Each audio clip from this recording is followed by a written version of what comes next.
to Virtually Nowadays this Thursday. We're really excited to be doing this roundtable about mutual aid with some really fantastic members of our community. We're going to start with just some introductions about ourselves and then get into the roundtable.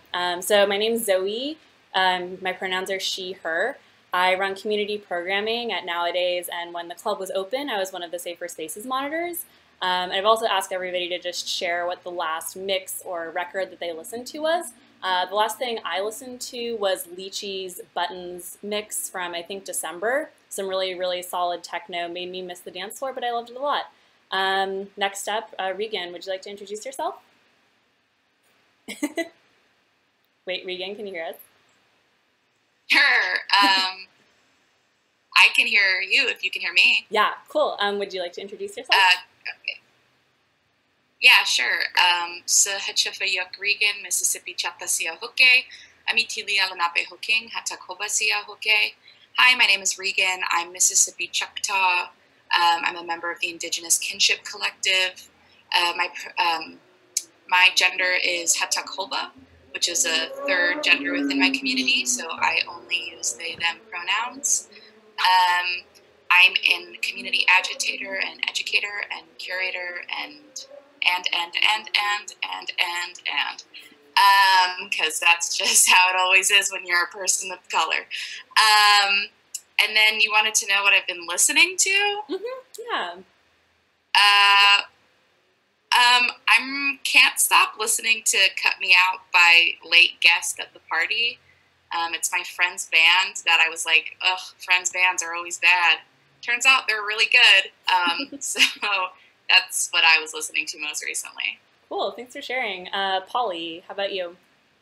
Hi, my name is Polly. My pronouns are they, them.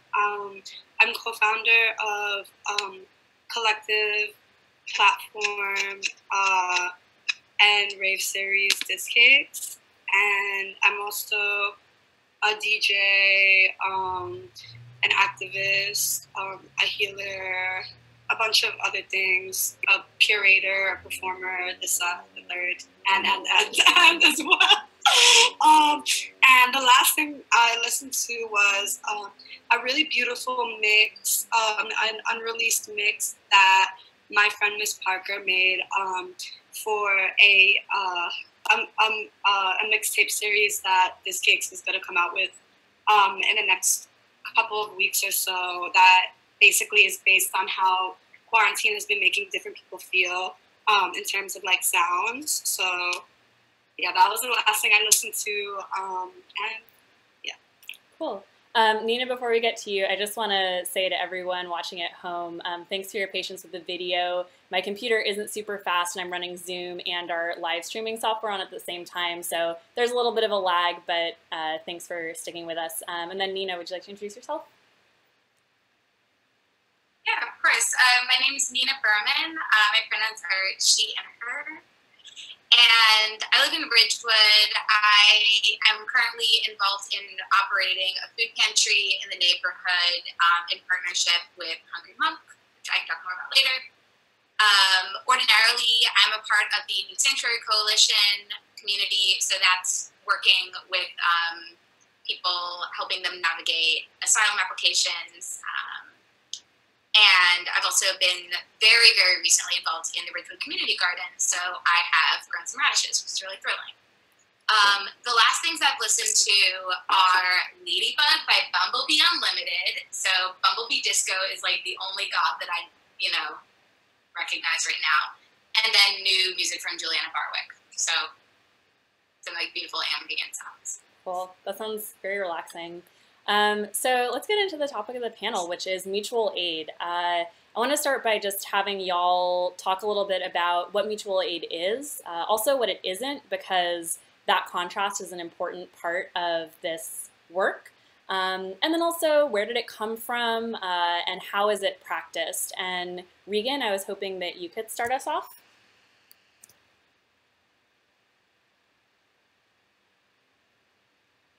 Sure. Mutual aid.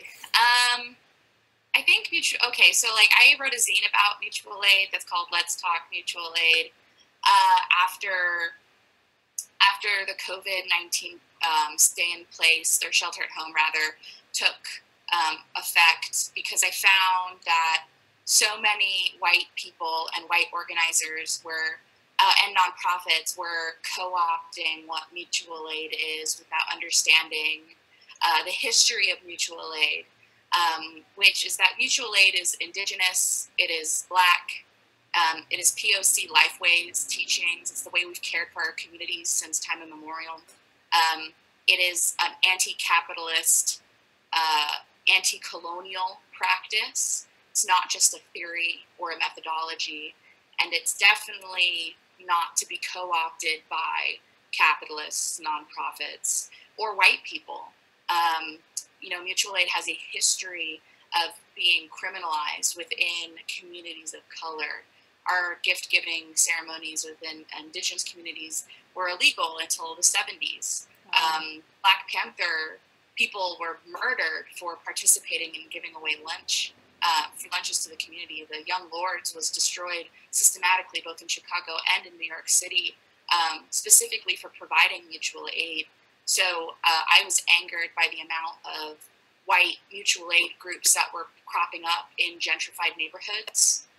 You know, Bushwick Mutual Aid, NYC Mutual Aid, all of these groups that are with well-meaning white folk, without understanding that they are the gentrifiers. They're participating in violence and harm. And so I wrote the zine in order to better define mutual aid, especially talking about what it is and what it isn't. And it's not charity. It's not philanthropy. It's not the reallocation of funds. Those are parts of mutual aid. Those can be part of the practices of mutual aid, but mutual aid is actually a skill-sharing knowledge based in reciprocity and respect for autonomous action. Mm-hmm. When you see it being co-opted by white folks right now, it's mostly just people hoarding wealth and then attempting to decide who gets it and who doesn't. And that is not what mutual aid was ever meant to be. So, you know, we see a lot of people saying solidarity, not charity, and that is more than what people understand. Solidarity is a long-term commitment to community uplift. Mm-hmm. And if you're not participating in community uplift long-term, especially if you're a white person gentrifying these neighborhoods, then you can get the fuck out. We don't have time for that shit. Got you. Thank you for sharing all that. I'm going to pause for just a second to close my web browser. That's the sort of it. Oh, what? No, I just want to close my web browser because I think it's slowing down the video. There we go. That's a lot better. Okay, cool. Cool. Was there more that you wanted to add there? Regan, was there more that you wanted to add there? Sorry. No, I mean, I assume I'll have more to add once we start talking. I just wanted to make sure it was coming across because you're lagging on my screen, so I just wanted to make sure that you heard me. Yeah, we did, absolutely. So, Polly, I'd love to hear next from you about what your definition of mutual aid is, both in how you've experienced it, how you practice it, and like Regan was saying, what it is, what it isn't, and what it can be used for.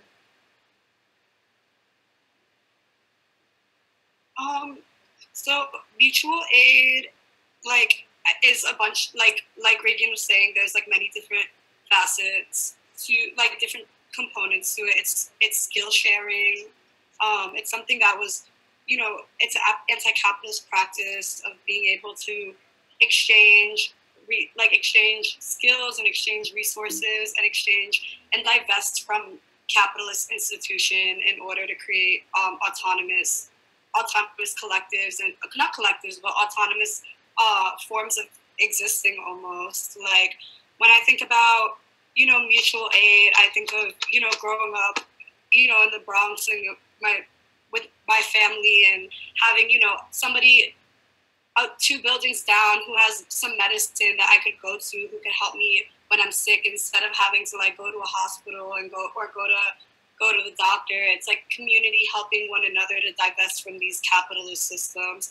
And it is something that is definitely, you know, I feel like anything that's divesting from, a capitalist monetary system is a threat to the government. So like Reagan was saying, Black Panthers and Young Lords were, organizations that were targeted because of this. And the mutual aid fund that Discakes is currently operating is, reallocating funds to people who are being denied government aid at this moment, specifically undocumented and non-resident immigrants who just aren't being given stimulus checks or any government aid. So we're just calling, upon people from our community and throwing fundraisers so we can help people out who are being denied aid at this moment, families and, people who are just being left out of the government's aid that they're providing people. And what mutual aid isn't is expecting collateral or clout for, doing somebody a favor. And it's not these like nonprofits that are owned by a millionaire who are like, I just want my brownie points for helping marginalized people. And there's a whole lot of that. And people are, taking advantage of the times that we're in right now to exploit this idea of mutual aid and exploit this idea of charity and giving back. And it's not that. It's, it should be a sustainable system, not just like, we're doing a fundraiser. It's like, it should be a sustainable method of existing without relying on, the government and without relying on oppressive forces. It's like there's this herbalist that I really admire and listen to, named Karen Rose, and she talks about how, her herbalism and mutual aid and how, 1 in 3 people should know basics of how to cure simple sicknesses. So you could go to your neighbor instead of having to go to the hospital and go to, you have to go to medical institutions constantly. And I feel like mutual aid is also kind of educating yourself on skill sets that you can share with your community and share with other people. So you aren't gatekeeping your resources and gatekeeping your knowledge, because it's unattainable to learn how to take care of yourself unless unless you're in college or unless like, you have people in your community, but for a lot of people, it's not accessible. So I feel like it's making like resources accessible in a way that's going to sustain somebody in the long run, not just momentarily. Yeah, and it's definitely not, like an Instagram post that's like, look how much money we donated to these people. It's like actually about, like being able to create a quality of life outside of relying on a capitalist society where everything's based on money and everything's based on getting on your knees to be the same height as these fucking politicians and these people who own these businesses and stuff. But yeah. Thank you for sharing that. Both of you so far brought up things that I'd like to come back to. And then before I do that, I'd just like to hear from Nina about your definition of mutual aid and anything that you might want to add on to what Polly and Regan have shared.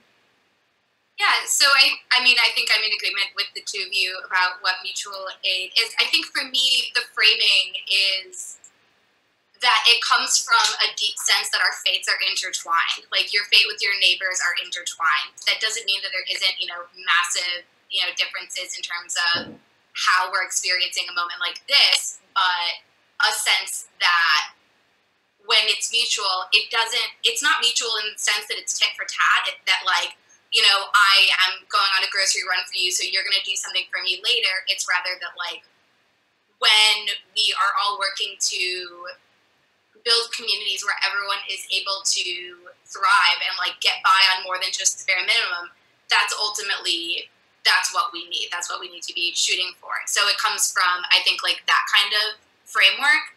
I think the other thing that strikes me about mutual aid, Regan, to your point, it's like, this is really old. This is not new. This isn't something that like was invented when someone like coined the phrase, right? This exists in a much deeper history. So in that sense, it's this like incredibly like it's like a practice of daily life. And so in that way, like, I think it can normalize some of these behaviors, some of these practices of mutual aid. But then on the other hand, those practices of daily life are like fundamentally radical. So like the Panthers breakfast program, right? It's like, yeah, you make breakfast, but in doing so, you're like exposing the way that like the state does not provide, does not protect, is not built for. And so the tension between, you know, the sort of like deep radicalness of it and also the everydayness of it, and the capacity to respond in a crisis and to also have like a deeper, longer plan. I've been phrasing it as like the short grift and the long con, to be able to like think about and modulate both of those things as you're working and building. Mm-hmm. So one thing that I heard all three of you say, to like varying degrees, is how one thing that mutual aid practices seem to do is highlight the inequalities and the injustice that exist in the world. You know, we talked about, two of you mentioned the Panthers Breakfast Program, the Young Lords, all of these amazing revolutionary organizations. They did that because nobody, you know, they were violently, aggressively oppressed because of racial injustice and economic injustice, and knew that no one's coming to save them besides their own community. And so I'd like to hear a little bit more about all of your thoughts on what mutual aid as a practice, this idea of supporting each other through shared skills, shared knowledge, deconstructing hierarchy, deconstructing power. What does it highlight about existing power structures and existing oppression, particularly right now, as Regan, you mentioned all of these like mutual aid groups popping up in gentrified neighborhoods? What's the sort of interaction there between the need and the power imbalances and the resource imbalances that clearly exist? Maybe if you'd like to start, Regan.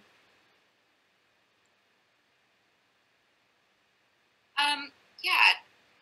So I've been doing a lot of mutual aid teach-ins with other mutual aid groups, most of which are have just been founded within the time of COVID.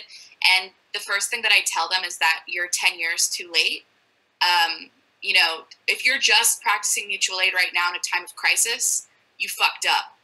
It doesn't mean that you shouldn't continue, but you have so much to learn, because mutual aid networks have existed and for, you know, as I said, time immemorial, but also we have been doing this community work for forever in occupied New York City, in Lenape-Hoking.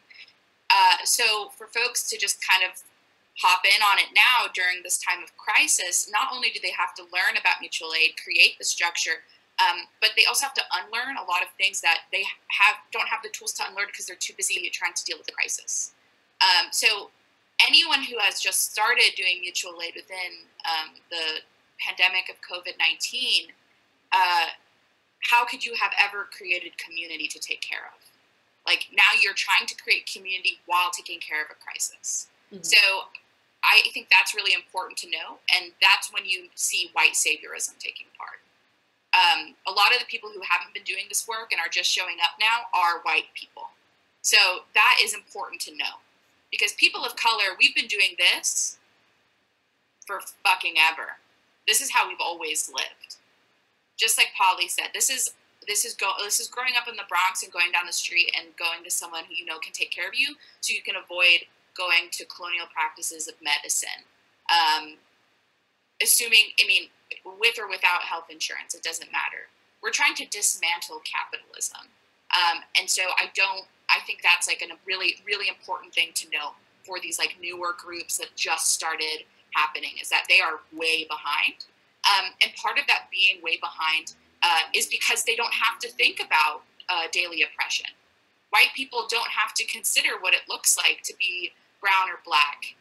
They don't have to consider what it looks like to be in a neighborhood that's being gentrified. They're the gentrifiers.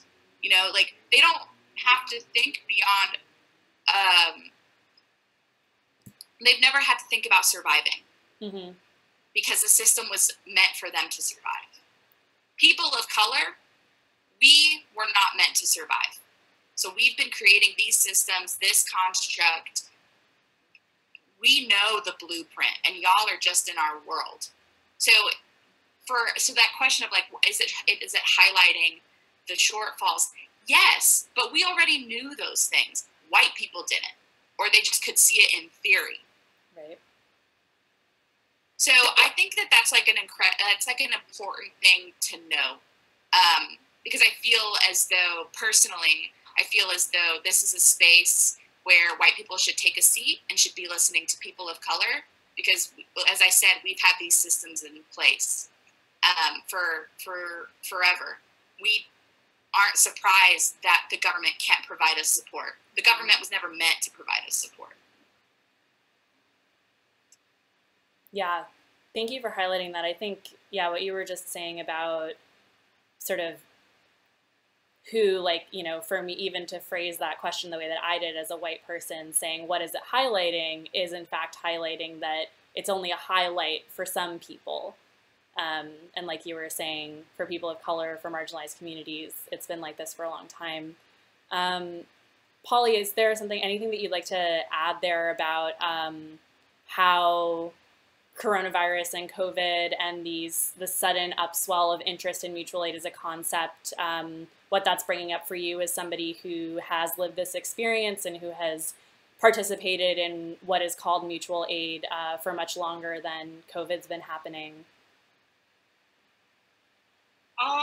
Well, I feel like I've been seeing a lot of people taking advantage of this time to practice white saviorism and use this as a way to like kind of like be like, oh, look what I can like give with my resources. But it's like, you didn't have resources, so why do you already see that there were faults in the system? Like, it shouldn't have to take a global pandemic and tragedy to highlight the fucked up shit going on in the world. Like, you know, like I saw this meme the other day and it was like I wish people cared, but like I wish that people noticed how much of a plague police are and white supremacists are, as much as they talk about how much COVID is a plague, you know. And it's like people are now just like, oh, like let's have our opportunity to, you know, create a fundraiser and give people our resources. But it's like, if these are things that you already had, like why weren't you already doing that? Like, why does it have to take people dying and people of color and marginalized people suffering in order to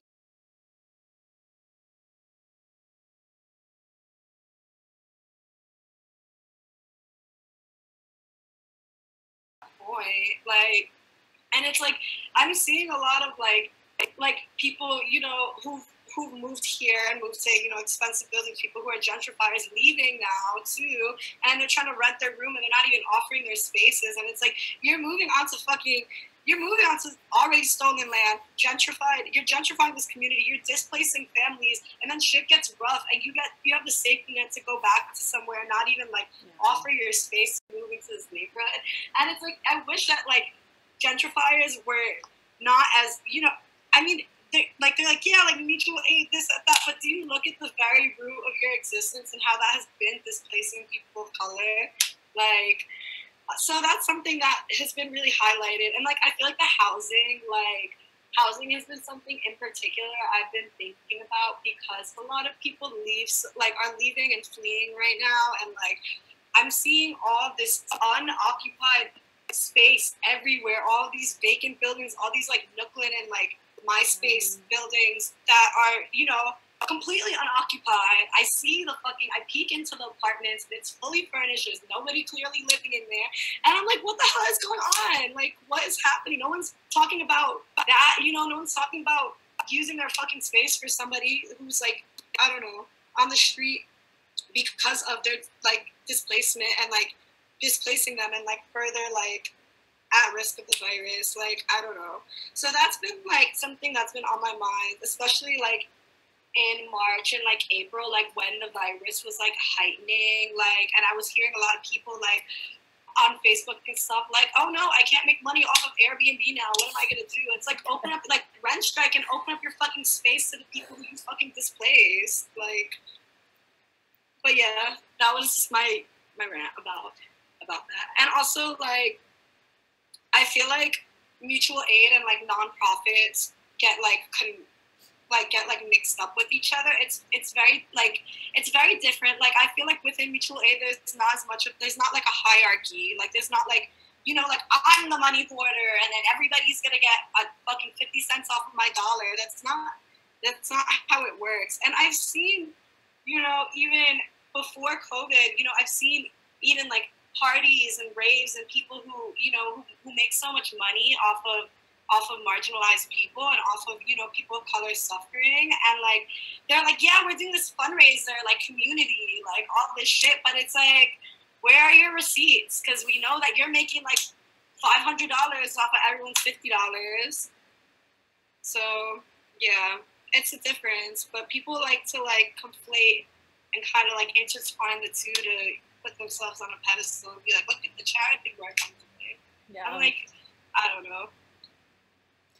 So yeah, that's just how I think. Yeah, I mean, that difference that you just highlighted about housing, combined with what you and Regan were saying earlier, it's really showing like the limits of what people are actually willing to do. Like, oh, I'm willing to put money belatedly into a mutual aid fund now that there's a virus that's killing people of color at like 4 or 5 or 6 times the rate it's killing white people, but I'm not willing to reconsider the fact that my housing space is a resource that should be redistributed as part of like mutual aid. Like, there's this very clear limit to what resources people, mostly white people who have those, are willing to consider as part of that pot. And that's, like you were saying, it's very telling. Nina, I honestly want to ask you, you know, you're running the food pantry out of Woodbine, which is an anarchist space that's been in Ridgewood. I don't actually know for how long, so maybe you could tell me, but it is in one of these like aggressively gentrified neighborhoods. And I'd like to hear from you about how the work that you're doing and what Woodbine does and what Woodbine represents in response to what Polly and Regan were saying about mutual aid networks within gentrified neighborhoods. Yeah, I think that's really fair. And it's something that I've been thinking about. So candidly, I was like involved in Woodbine as like a collective for about a year. I left last summer. And I sort of came back and I was like, this is a project that I feel like I have, you know, the capacity to be involved in. I have the network. I have like, you know, some like community roots and people where, you know, I feel like I'm sort of like of use to my community. I think that's like an ongoing and like very fair question about Woodbine, about Ridgewood. I think there's like ways that we've been trying to handle that, particularly with the food pantry, in terms of like making sure that there's always bilingual people there on distro days so that we can talk to our Spanish neighbors and that we can translate things into Polish and into other things. I think that there's like, one of the things that I'm kind of happy about in this moment is that like a lot of the people that come into that space, like you get a lot of people that have like read a lot of books, right? Like, and can like be, you know, have like visions for what autonomy looks like, for what, you know, revolution looks like or whatever. But in this moment, like, I know that we are, you know, doing something that is like of use to our community, and it's actually like helping us, I think, deepen relationships to other people in the community in new ways that I think is ultimately really powerful. But yeah, I mean, these are like very fair critiques and they're important critiques. And I think operationally, that's like, this is a thing for the collective to consider as it's like considering, you know, what is this long stretch of what this looks like. The other thing that I I wanted to add on a slightly different note is how much like the tools that are used in a lot of these mutual aid things are like replicating the tools of like office culture, especially now. It's like Slack and Zoom and things like that. So there's this kind of like professional, like white collar skill set that's also being used in this way. That's not the case with everything. We do, at least at the food pantry, most of the stuff we do is on Signal, so it's text-based, but I think that when you're thinking about like, how does this expose different kinds of inequalities, one of the ones that I think about is this access to these kinds of like professional technology tools that are very like bougie in a way. And that the way that a lot of like these rapid response white-led mutual aid organizations that are specifically popping up in relation to COVID are just replicating an expectation that, or it's creating barriers, not only creating barriers for people to participate because it expects them to have access to certain technology, facility, and comfort with a certain way of communicating, but it's also failing to, it's not being led by the people who are in these communities. It's not being led using the tools, like as Regan said, that have existed for centuries, for millennia. It's kind of imposing this existing structure that prioritizes a skill set that is like largely born of privilege, and like superimposing that onto trying to help, which I think is a really good point about what it's replicating. I'd like to get a little bit more into like details about how mutual aid operates, and to do that, I'd like to hear a little bit about like specific organizing that each of you has done, other experiences that you've had, examples of, you know, this is an ongoing mutual aid project, or this was a mutual aid project that grew in response to a specific thing and then was like, you know, dissipated, just to give people a really clear idea of this delineation that all of you have made between what mutual aid is and what white saviorism, nonprofit, charity kind of work is. So, you know, Regan, I know you have a lot of resources to draw on from that you shared in your zine, which we'll be sure to share in the chat. But maybe you could start with talking a little bit about mutual aid, like specific mutual aid projects that you've worked on. Sure. I think that for folks to really understand mutual aid, they need to understand what diversity of tactics is, which a diversity of tactics is a direct action teaching, which is that we don't all need to be at the march. We can also be doing autonomous actions elsewhere that require diversity and require different thought processes, different abilities, and it all comes together toward a common goal. And the diversity of tactics of mutual aid is something to be celebrated, that there's many ways to practice mutual aid. The most important aspect of mutual aid is skill sharing, though.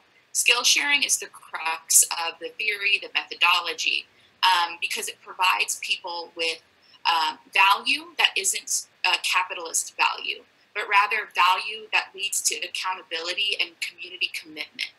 So if you find yourself valued in a community, you want to participate and see it do well.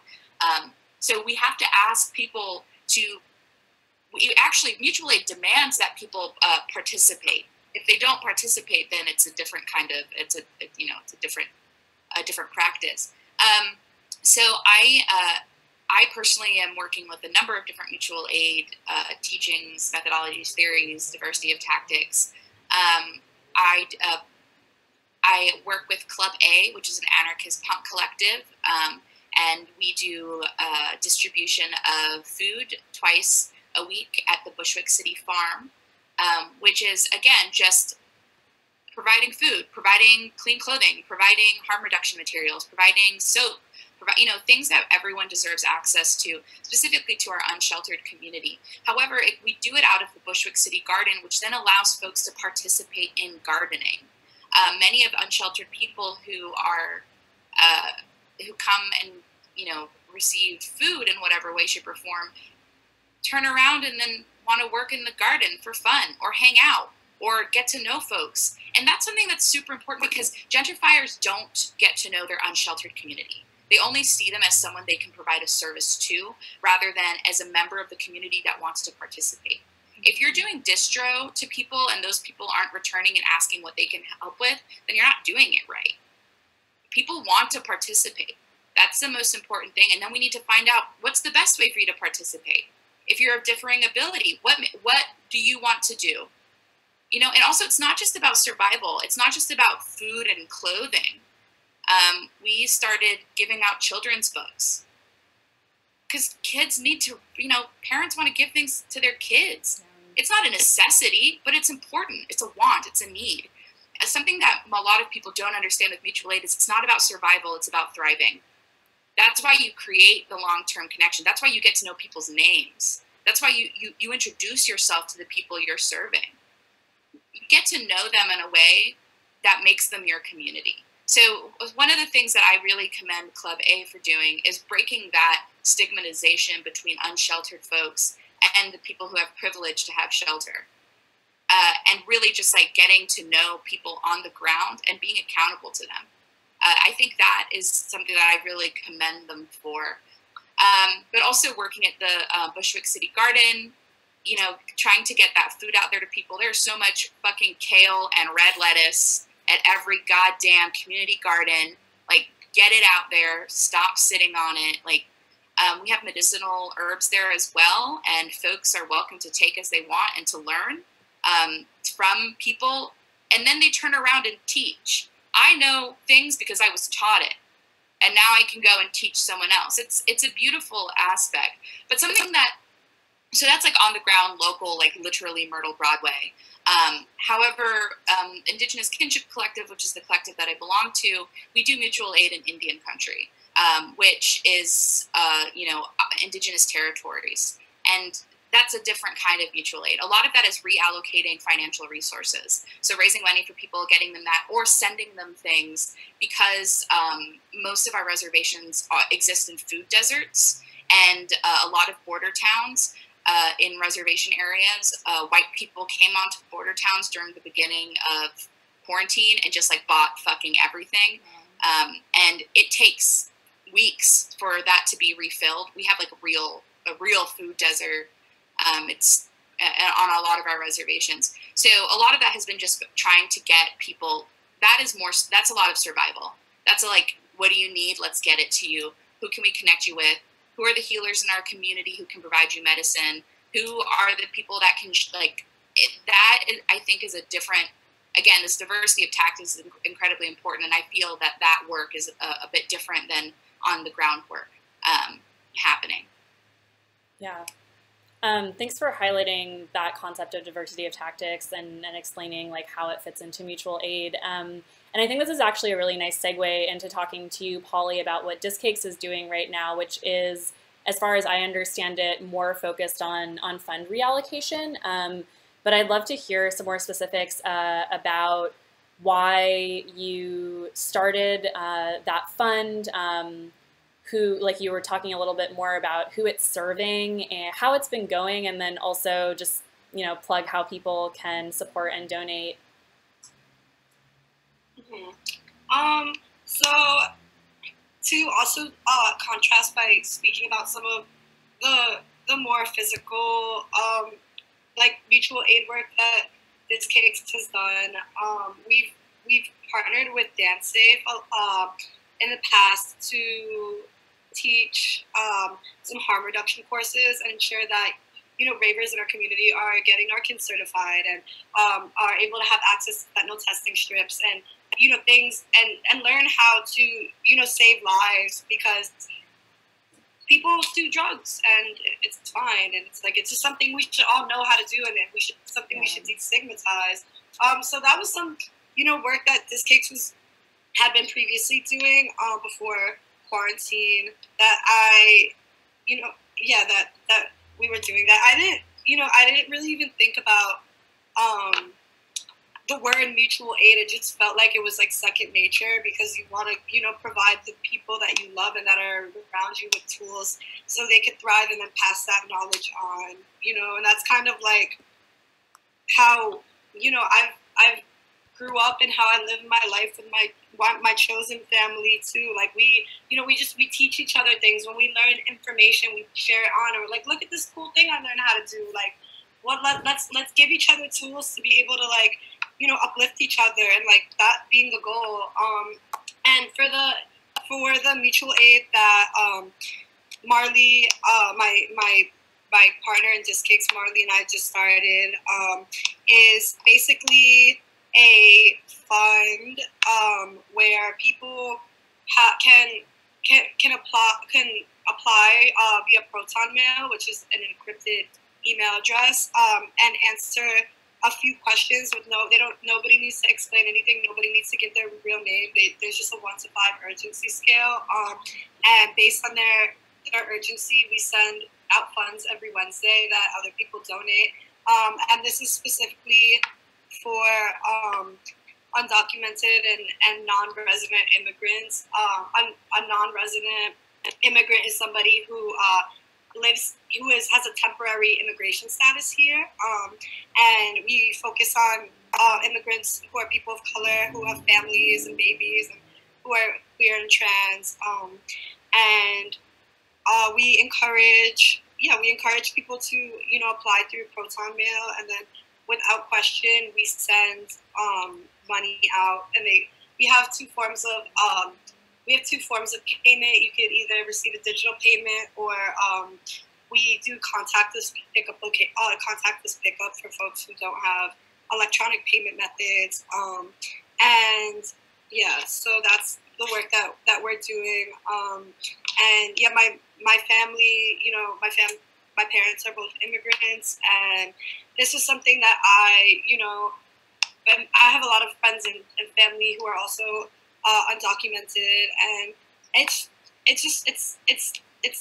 not fair that people are being left out of like these like financial solutions, even though they're not actual solutions. It's just like fucking Trump wiping his ass with a fucking stimulus check. Like, I'm doing everyone a fucking favor, but he's actually doing nobody a favor. And I think like, I was seeing this and seeing people, flexing their like unemployment and their stimulus checks, and there are like literally thousands and thousands of people who are being, furloughed from work and left out of these solutions, or who are still working and are making shit on what fucking people are getting on unemployment. Like, there's so many, people who undocumented people who are working and aren't receiving stimulus checks and aren't receiving fucking any government aid at all, and like half of us are receiving like $600 plus a week of unemployment, and like people need to like realize that like money hoarding is not it. You're not like if there's any time to realize that all of these things are being ripped away from us, all of these money and work status and all of these things, it's right now. And if you have that privilege of being able to like live your life comfortably and quarantine comfortably, like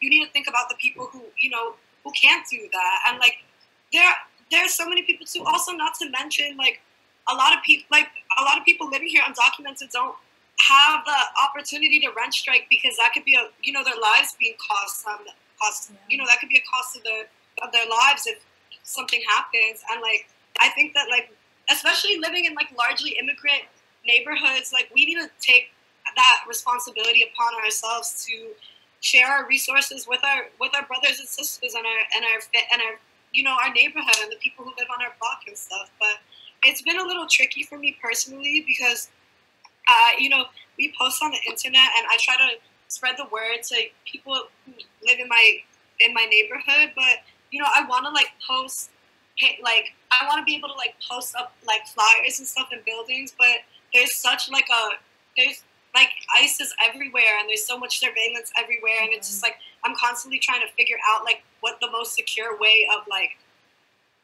doing this process is, like reallocating funds. And these are things we're always we're always thinking about too, you know. And I've seen that there are piggybacking off of that, like there are a lot of mutual aid mutual aid runs and fundraisers that are being incredibly irresponsible with the way that they're raising funds for people. Like, you know, I've seen a couple that are like, here are funds for sex workers, but they're not using like encrypted email addresses and shit. And it's like, are you actually doing people a favor, or are you just like putting a scope on them? Because there's surveillance everywhere. We always got to think about that. And just like, I don't know, but that's the work that we're currently doing right now. And we're, you know, we've been calling upon people who have, you know, more financial privileges to donate. And we've been doing some Zoom rave, like fundraisers and stuff. And yeah, I mean, I just don't think people should be hoarding money right now unless they have like, I don't know, nobody should be fucking hoarding money ever. But it's like, I think now is a good time to like allocate your resources to people who are like systemically being left out of like any aid or any funds or anything that is like going towards our well-being. Yeah.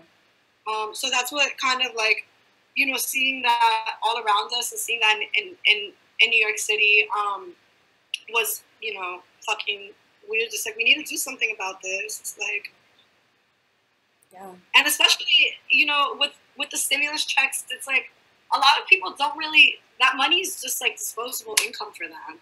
That could be a make or break in whether a family, you know, is able to buy their kid clothing or buy some groceries or something, or pay rent if they're, you know, if they can't rent strike.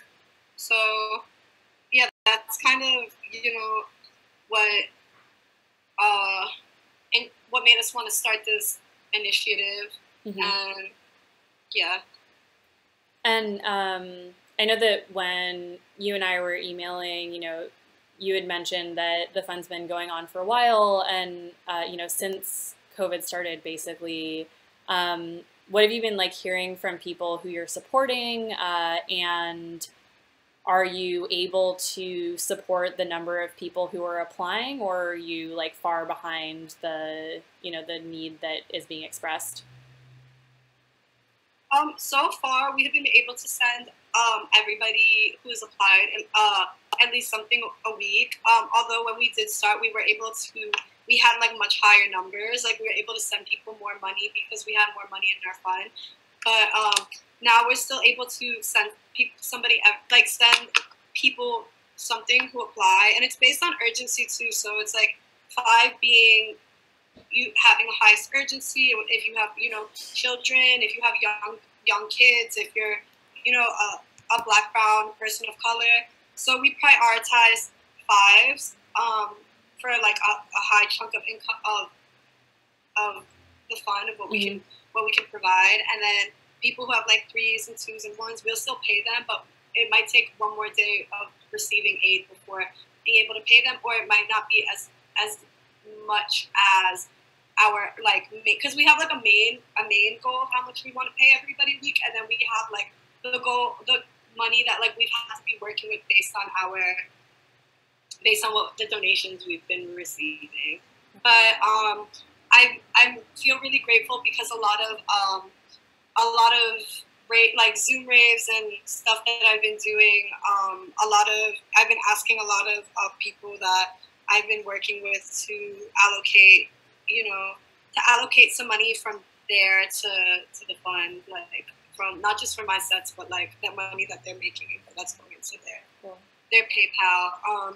And the response from it is thank you, God bless you. I've been able to feed my kids. Like this money is making a difference in my life. It's helping me feel like it's helping me have like some kind of stability, and like we hope to be able to like, you know, do like rounds and rounds and continue to, you know, have this fund for as long as we can. Yeah. But it gets a little tricky because we want to be able to pay people weekly. Like we ideally want to be able to give people money weekly, like regardless of whether we paid them once or twice. But it all depends on what we're receiving. Because I mean, if I had like enough money to be able to pay to just put money in the fund, like I would, but we're kind of relying on like donations, and we're relying on, you know, being able, having to make this money somehow in order to reallocate it. Yeah, and what you just mentioned, Polly, about like wanting to be able to do this reoccurring sort of like cyclical thing of sending people something every week, it just reminds me of what Regan was saying earlier about how it's a commitment. It's not it's a structure. It's a commitment. It's a life, like a way of life, daily life thing, not this like come in once and do it once. And so I hear how, like you were saying, you're really trying to build that. And I wanted to ask you, Nina, when I approached you about joining this roundtable, you mentioned something about how the food pantry is thinking about like more long-term planning, and I'd be curious to hear about your plans for how long you'll be distributing and what a long-term plan is, especially in light of what Regan and Polly were saying about mutual aid as like a constant community-based practice rather than like crisis management, essentially.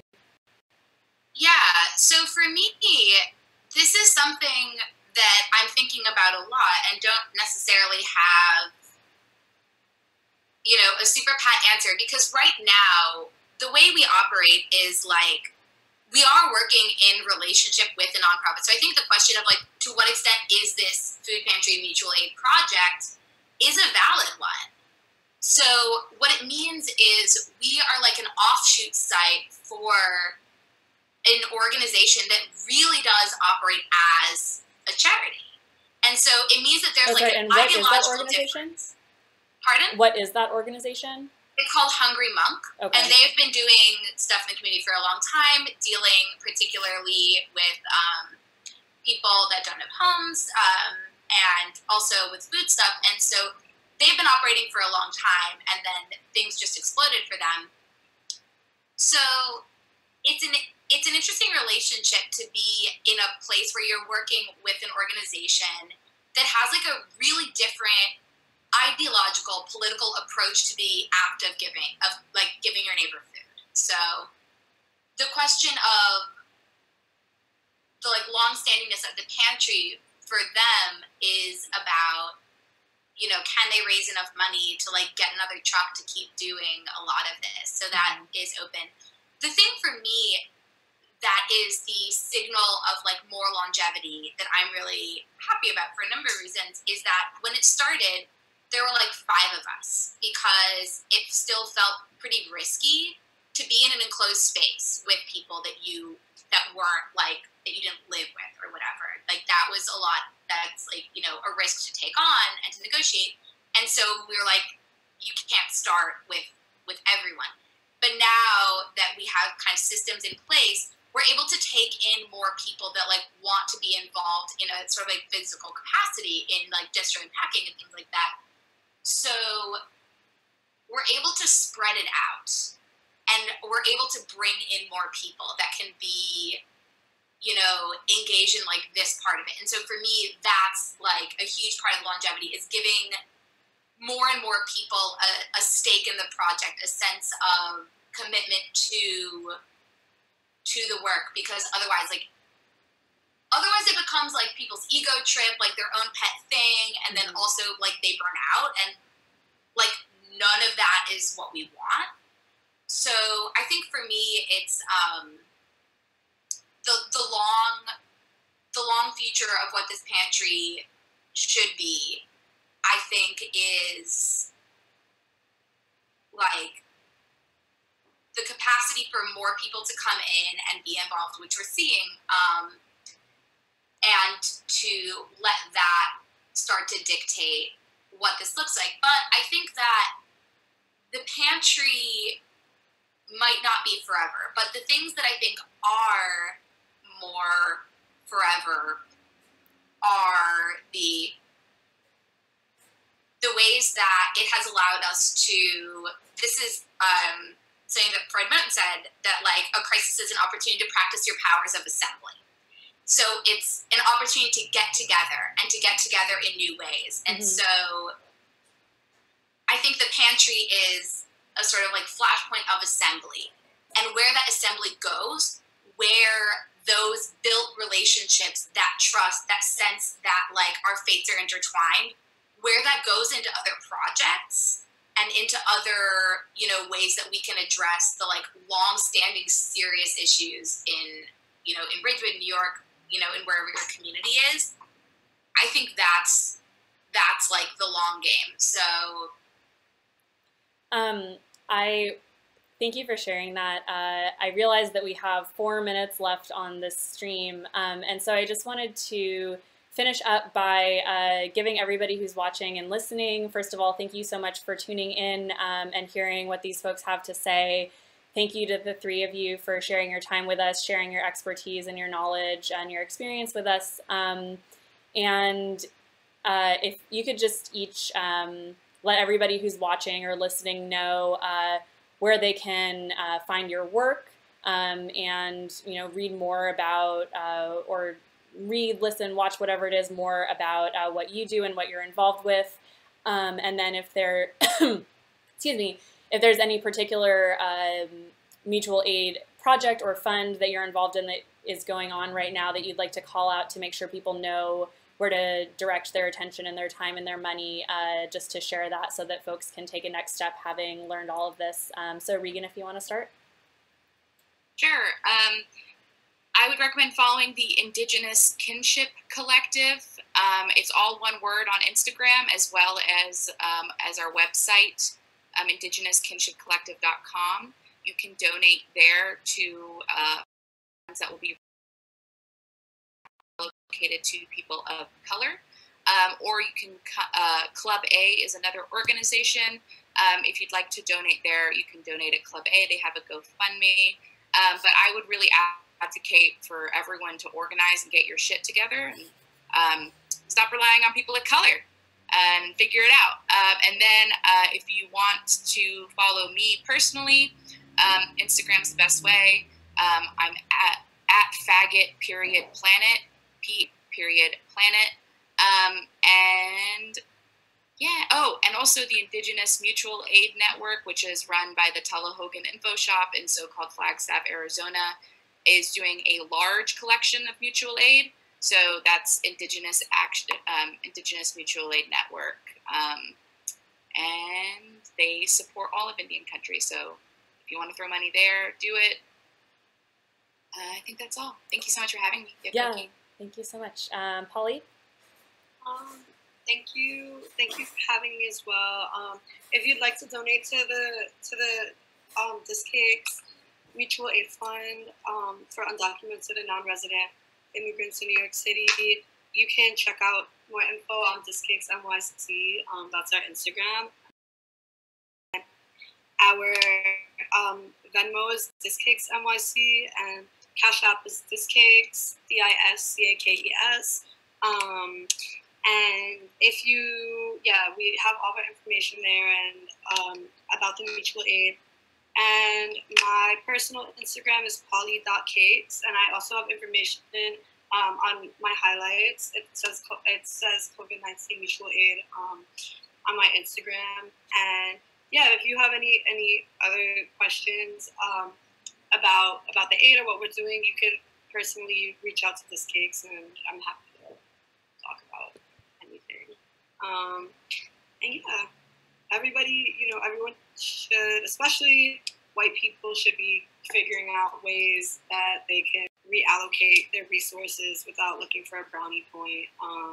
And definitely, just actively thinking about things that aren't currently affecting them. But yeah, thank you so much for having me and giving me a platform to speak and giving me an opportunity to talk about a little bit about what Discakes is doing right now. I think this conversation was really important. Thank you again. Yeah, thank you. And Nina, the Woodbine Food Pantry, that's at woodbine.nyc, right? Yeah, I think that's right. We do distros on Wednesday and Friday mornings, so come by and say hi. And if you also, I'm part of New Sanctuary Coalition, and there is an ongoing bond fundraiser to bond people out of ICE detention, which anyone who's listening knows just how bad that is, and especially now. So I would encourage anyone to throw down there if you can. And then, yeah, talk to your neighbors. Be a human. Like, get to know people. Start small, learn a lot, and, like, it's, you know, you can do it, I promise. Cool. Well, so thank you guys all so much. This is really wonderful. Yeah, and again, thank you to you three. Thanks to everyone for watching and listening and spending the pre-party hours with us. And now we're going to start Planetarium with Mr. Curtains and Perilla. Have a great night, everybody. Bye.